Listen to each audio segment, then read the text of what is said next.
Well, hello, sports fans. Welcome to RVing with Luck.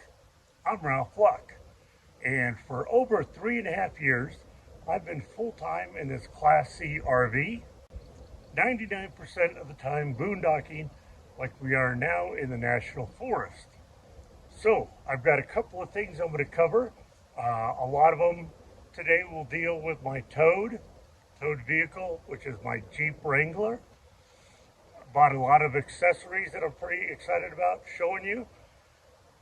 Little tips, I think, for any vehicle, especially if you're going to be out in the desert or forest boondocking. And I also have a product I wanted to inform you about, but we'll do that later. So let's get going to the Jeep.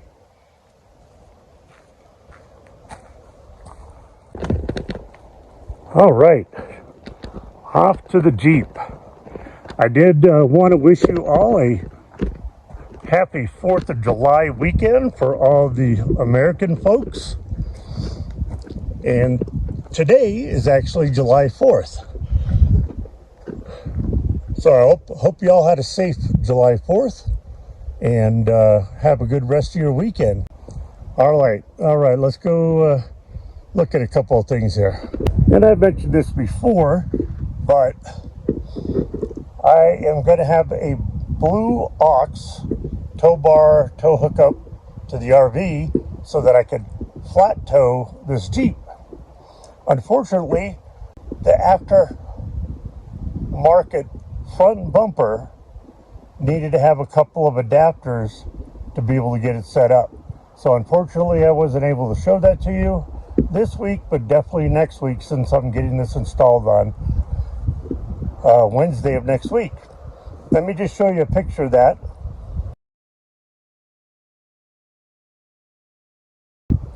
And that's what I'm going to be having installed. So let's go take a look over here at one thing that they did do.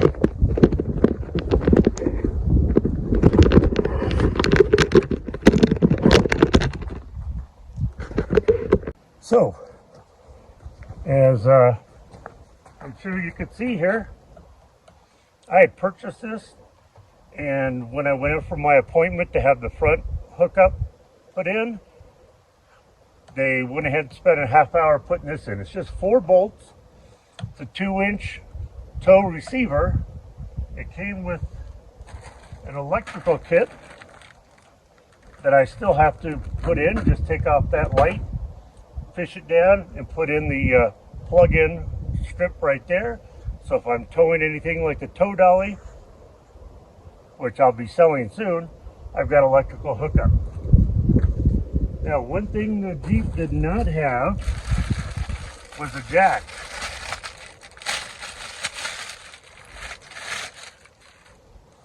So I got this scissor jack. Came with a nice case, some gloves, a wrench for I don't know what, and a lug wrench, 2 different sizes.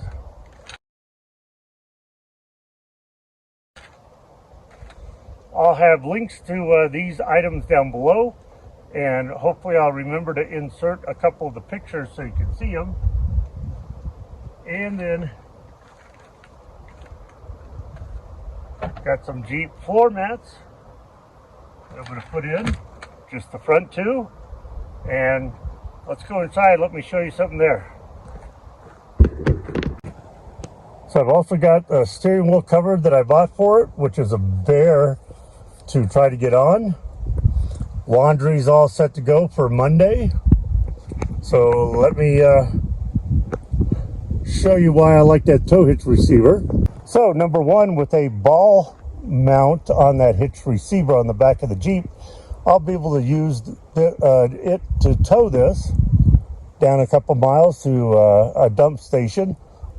And I've got my cargo hauler stuck there that just slips into that receiver, and that way those water kit jugs and that gas can stay on the outside. I'll strap it down, and no more gas and water spilling inside the Jeep. And I got this little tool kit that has everything you need to take off the soft top, the doors, and the front windshield. All that in this little kit. This is specifically made for Jeeps. All right, got the steering wheel cover on. Wasn't as bad as I thought. And while I'm showing you the RV, let me tell you, I ran into some problems. So that AC unit in the window, I run off of my house batteries, and typically I'll run my generator then in the evening for 1 hour to charge the batteries back up, at least a little bit. Well, I ran the generator, found that it is powering the microwave and all the 110 outlets AC in there, including the roof AC, but it is not charging my batteries. So I don't know what's going on with that, but I think next week I might have to take it into an RV shop to figure out why its generator is not charging the batteries. Now the way around that, of course I have solar, but I also can start up the vehicle and it will charge the batteries while it's running. Usually I just would do it for like 15 to 20 minutes idling to charge the house batteries up. So as you can see, there's raw plug-in lighting. And this just ran this all the way up and connected behind this. So take these 4 Phillips screws out, simple plug-in, and then the wire goes right out of this compartment down to the ground. And I got the floor mats in. You can cut them to fit exactly, but I think I'll leave them this way for a while. And now we put in the hitch ball. This is only temporary. I have a locking one on the cargo little basket on the back. Well, I won't be having to do this much longer. Got to list this for sale. I don't know. Maybe I'll start at $500. And finally, I'm going to be giving you some basic information on this TOPTES. I never know how to pronounce it. TOPTES refrigerant leak detector model RT-389. So they sent this to me for free and said, please just mention the highlights in a video. And I said, certainly. I really don't have a use for it personally, but I'm going to give it to an Army buddy of mine since he has a house and several cars and he's mechanically inclined and he could probably definitely use it. But it's got a gooseneck, dual display modes, adjustable sensitivity, a TFT color screen, multi-alarm system, and USB-C charging. So let's open the box. So what kind of fooled me is the case and the box were pretty big, but this guy is actually pretty small. So there's the USB-C charger cord, and here's the flexible wand sniffer end, and let's power it on. It's got to hold that, and it's going to go through its calibration. I think the color screen is really cool. And now it's going through self-testing. And they always advise, there's the vibrate, there's the buzzing, and there was the flashing red. And there you go. Now, as you're looking for a refrigerant leak, you're going to have this guy sniffing it out. So there'll be a link to this in the description below, along with a discount code exclusive to my viewers.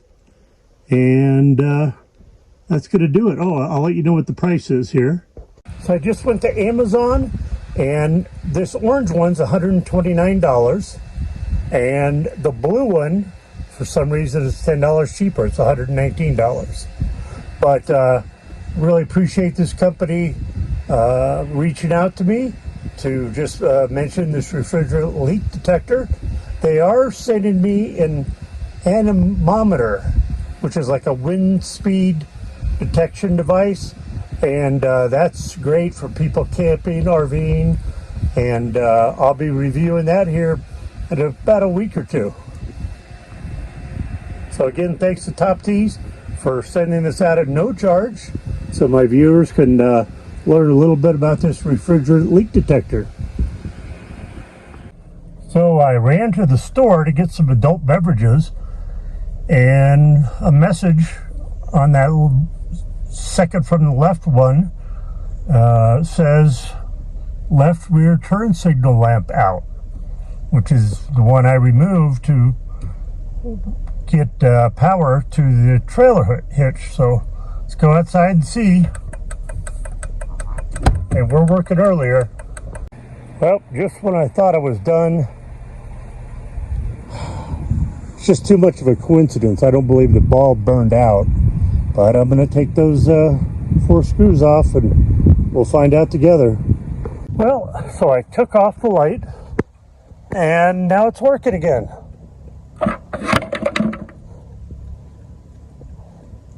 Weird.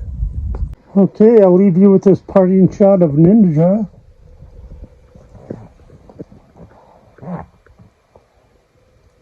Eating some of her food, maybe. She loves my feet. So from the both of us, hope you had a happy 4th of July and a safe 4th of July holiday weekend. The convenience store was absolutely packed with people. But before I sign off, let me show you what I got. It's the red, white, and blue Four Loko. 13.9% alcohol by volume. 2 of these and it's like a 12-pack of beer. So I'm going to let Ninja out and go crack this adult beverage in a cup with some ice. Oh, she scratched at the screen door. Anyway, thanks for watching. I hope you got some tips. I know most of you don't own a Jeep Wrangler, but a lot of RVers do. And I think it's a good idea just to get floor mats, seat covers, steering wheel cover, and things like that, just to protect your vehicle. But anyway, hope you all had a fun weekend and a safe weekend. Please smash that thumbs up button. It really does help the channel. Also, any comments are greatly appreciated. I look forward to your comments. Be positive, be nice, and be active. Oh, and if you haven't subscribed yet, please do. That definitely helps the channel.